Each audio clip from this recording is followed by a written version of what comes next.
Assalamualaikum warahmatullahi wabarakatuh. Semoga teman-teman dalam keadaan sehat semuanya. Kita ketemu lagi di channel 3P, para pencari petunjuk. Sekarang kita sudah menginjak episode 7, dan judul yang akan kita bahas di episode 7 ini adalah syirik tersembunyi. Kenapa kita bahas syirik? Karena syirik ini adalah dosa yang tidak terampuni. Ini dosa yang krusial sekali. Nah, judul ini sebenarnya terkait dengan episode 1. Jika teman-teman belum menyimak episode 1, silahkan disimak dulu. Kemudian seperti episode 3 juga, ini ada sambungannya. Nah, di sini saya tidak akan mengulangi materi tentang konsep Tuhan itu yang disembah seperti apa, karena sudah saya bahas di episode 3. Nah, di sini saya akan langsung menekankan kepada syirik, yaitu terutama syirik tersembunyi. Karena syirik tersembunyi ini tidak terdeteksi, syiriknya halus sekali. Nah, sebelum saya bahas syirik tersembunyi, di sini saya jelaskan dulu poin tentang substansi. Substansi itu berarti adalah isi, atau hakikat, atau poin utama, atau inti dari sesuatu.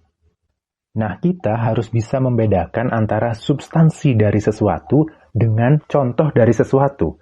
Karena kebanyakan orang tidak bisa membedakan antara substansi atau inti dengan contoh. Oke, saya beri gambaran seperti ini. Dalam sebuah hadis Nabi yang membahas tentang pergaulan, bunyi hadisnya seperti ini, permisalan teman yang baik dan teman yang buruk ibarat seorang penjual minyak wangi dan seorang pandai besi. Jika engkau bergaul dengan penjual minyak wangi, mungkin dia akan memberikanmu minyak wanginya. Atau paling tidak, engkau akan tetap mendapatkan bau harum darinya. Sedangkan, jika engkau bergaul dengan pandai besi, bisa jadi percikan apinya mengenai pakaianmu, dan kalaupun tidak, engkau tetap mendapatkan bau asapnya yang tidak sedap. Hadis riwayat Bukhari dan Muslim.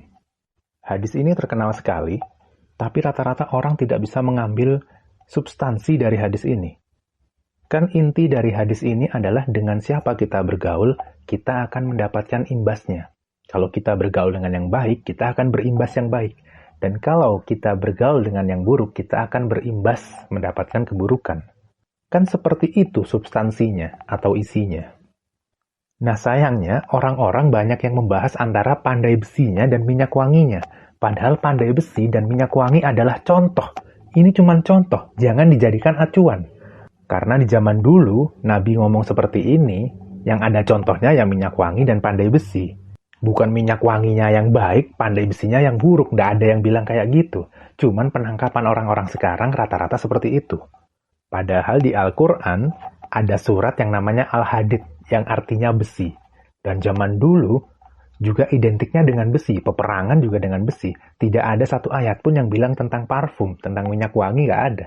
Nah, ini menjelaskan bahwa substansi dan contoh itu berbeda. Jadi kita jangan sibuk di contohnya, tapi tangkaplah substansinya. Contoh lain lagi, ada hadis yang mengatakan tentang isbal. Isbal itu apa? Mungkin sebagian sudah tahu. Isbal itu kalau celana kain kita melebihi mata kaki. Itu ada yang bilang tidak boleh. Dan memang juga ada hadisnya yang berbunyi seperti ini. Pada hari kiamat nanti Allah tidak akan memandang orang yang menyeret kainnya karena sombong. Hadis riwayat Bukhari. Nah, kalau kita telaah lagi, zaman dulu kain itu jatuhnya mahal. Karena zaman dulu kita tahu nggak ada pabrik konveksi seperti sekarang.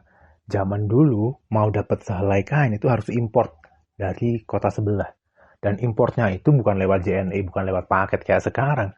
Zaman dulu perjalanannya pakai onta, pakai kuda, melewati padang pasir, harus dikawal oleh pengawal, oleh tentara, baru sampai ke tempat tujuan. Itulah kenapa harga kain di zaman Nabi dulu mahal. Jadi isbal ini, esensinya atau substansinya adalah kalau orang punya kain, terus sampai nyeret ke tanah, itu orang sombong. Karena zaman dulu kain itu mahal. Jadi substansinya itu di kesombongannya, bukan di kainnya. Nah, entah kenapa sampai sekarang masih banyak orang yang memperdebatkan masalah kainnya. Padahal itu kan contoh. Contoh itu di zaman dulu, kalau dibawa ke zaman sekarang jadi gak sinkron. Zaman sekarang kain, ngepel aja udah pakai kain, ya kan? Jadi poinnya itu di kesombongannya. Lah memang kalau di hadis itu, yang dibahas kesombongannya, hadis ini jadi sangat bagus. Karena memang tidak akan masuk surga orang yang di hatinya terdapat setitik pun kesombongan. Wajar. Kan gak mungkin kan orang nggak dimasukkan surga karena kain yang menyeret, nggak mungkin. Jadi kita harus nangkep substansinya, bukan sibuk di contohnya.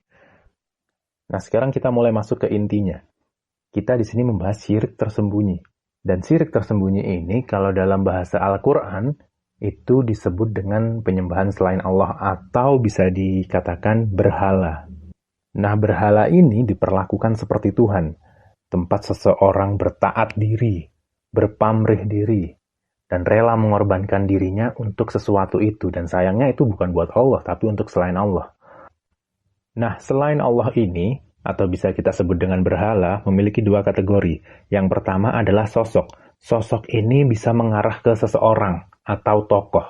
Yang kedua, abstrak. Abstrak ini bisa mengarah ke keinginan atau ambisi atau pangkat. Jadi sesuatu yang tidak ada wujudnya, tapi kita taati, kita kejar, kita mengabdi pada itu. Nah, seperti yang kita bahas di awal tadi, berarti substansi atau inti dari berhala ini adalah ada sosok lain selain Allah yang dia taat setaat-taatnya. Kemudian dia berpamrih diri, seperti ini loh, saya melakukan yang terbaik buat Anda.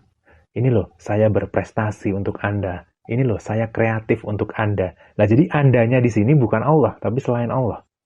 Kemudian seseorang rela mengorbankan dirinya untuk terlihat terbaik di sesuatu tersebut. Jadi bukan melakukan yang terbaik untuk Allah, tapi melakukan yang terbaik untuk sesuatu selain Allah. Nah, di sini saya bawakan bukti suatu ayat di surat Al-A'raf ayat 194 yang berbunyi seperti ini. Sesungguhnya mereka atau berhala-berhala yang kamu seru selain Allah adalah makhluk yang lemah yang serupa juga dengan kamu. Maka serulah mereka, lalu biarkanlah mereka memperkenankan permintaanmu jika kamu orang yang benar. Dari ayat ini sangat jelas bahwa, yang seperti dikatakan tadi, berhala-berhala yang kamu seru selain Allah adalah makhluk yang sama lemahnya dengan kamu. Jadi berhala itu tidak selalu identik dengan patung. Kalau zaman dulu berhala diartikan dengan patung, karena memang adanya patung. Karena di ayat ini substansinya adalah, sudah jelas, dia adalah makhluk yang sama lemahnya sepertimu. Berarti ini mengarah ke sosok. Jadi jangan sampai kita meminta pada sesuatu, pada sosok yang selain Allah. Kalau kita melihat dalam kehidupan sehari-hari, berarti berhala ini bisa merujuk ke tokoh yang dipuja. Seperti artis yang kita ikuti gaya hidupnya, bahkan seperti ulama yang kita dewa-dewakan, atau seperti pakar-pakar kesehatan atau pakar ilmuwan yang semua omongannya kita anggap benar. Padahal di ayat Al-Quran tadi sudah jelas mereka sama lemahnya sepertimu. Mereka juga manusia biasa.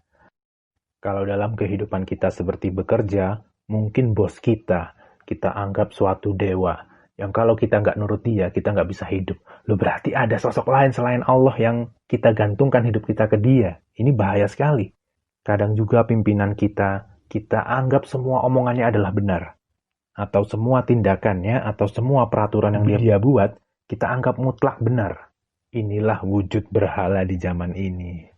Dan ada juga di surat Al-A'raf ayat 198 yang bunyinya seperti ini. Dan jika kamu menyeru mereka atau berhala-berhala itu untuk memberi petunjuk, mereka tidak dapat mendengarnya. Dan kamu lihat mereka memandangmu padahal mereka tidak melihat. Jadi orang-orang yang kita agungkan itu atau tokoh-tokoh itu seolah-olah mereka melihat kita. Oh, orang ini baik sama saya, berarti nanti jabatannya saya naikkan. Atau, oh saya sudah berprestasi, pasti nanti gaji saya ditambah. Lihat di ayat tadi, kamu melihat mereka memandangmu, padahal mereka tidak melihat. Jadi mereka sama-sama manusia seperti kita. Jadi jangan kita gantungkan hidup kita ke seseorang yang bukan Allah. Jadi disinilah substansinya. Kalau mendengar kata berhala, kita jangan berpikir seperti patung yang disembah. Itu sudah kuno. Kalau berhala di zaman modern ini adalah, yaitu tadi, sosok-sosok atau keinginan atau ambisi atau pangkat atau uang yang kita bergantung pada itu. Itulah berhala, itulah substansinya dari menyekutukan Allah. Itulah syirik tersembunyi. Itulah mengapa kita harus menjadi hamba. Hamba siapa? Tentunya hamba Allah. Jangan sampai kita jadi hamba selain Allah. Hamba dunia, hamba pangkat, hamba uang, atau hamba seseorang, dan lain-lain. Nah, hamba itu apa? Hamba ialah budak. Nah, kita ini budak. Budaknya siapa? Budaknya Allah saja. Jangan sampai ada majikan lain di hati kita selain Allah. Karena kalau Allah sudah diduakan, kalau ada sosok lain, berarti kita sudah syirik tersembunyi. Walaupun secara terang-terangan kita menyembah Allah, tapi ternyata di hati kita ada sesuatu lain yang kita agung-agungkan, yang kita berserah diri kepada sesuatu itu. Itulah syirik tersembunyi. Semoga Allah menghindarkan kita dari menyembah selain Allah. Itulah mengapa kita harus belajar agama. Kita harus membuka Al-Quran kita. Jangan sampai kita hanya memilih yang gampang-gampang aja, tapi nggak mau belajar yang sulit. Jangan sampai kita hanya mau mendengar sesuatu dari sosok yang terkenal aja. Padahal kita belum tahu itu benar atau salah, tapi kita iyakan. Jangan sampai kita pilih yang hanya sesuai dengan diri kita. Wah, aku mau dengarnya yang ini aja. Kalau tema lain aku gak peduli. Jangan sampai kayak gitu. Itu juga sudah termasuk menuhankan hawa nafsu. Baiklah, segitu dulu materi dari saya. Terima kasih sudah menyimak. Saya juga manusia biasa. Saya sama-sama belajar seperti kalian. Kebenaran hanya milik Allah. Tetap semangat, terus belajar. Terima kasih. Salam para pencari petunjuk. Assalamualaikum warahmatullahi wabarakatuh.